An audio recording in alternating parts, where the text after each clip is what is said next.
Siya daw ang may pinakamaraming nakalabang veterano. Yun yung niyayabang ni Tanga. Harlem, Apok, Target, tapos may Elvis pa, di ba?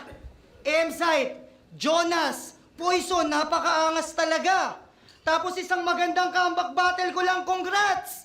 Match na ulit tayong dalawa, kaya ano na? Tapos sasabihin mo na pag-iwanan nyo na ako, pakipaliwanag mo nga, tol. Kung ako na pag-iwanan, bakit effortless kita na nahabol? Nag-comeback lang nung Universikulo 13. At yung gigil dun sa sulat sobrang evident. Kaya pasensya na, ha? Tinapat ka sa napag-iwanang rapper na ang kaya lang gawin, hatakin yung pangalan mo pa main event. Kaya, wala... Yes! Ganda nun. Ang ganda nun. So, hindi siya, si Unico dito, no? Walang underdog effect dito. Matagal siya nag-retire, pero pagbalik niya, pinamukha niya kay Zenlok, nakapantay niya pa rin to.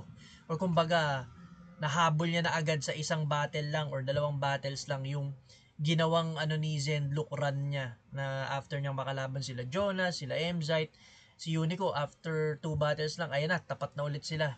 Magka-level na sila, no? Ganda. Solid yung angas dito ni Unico pasok.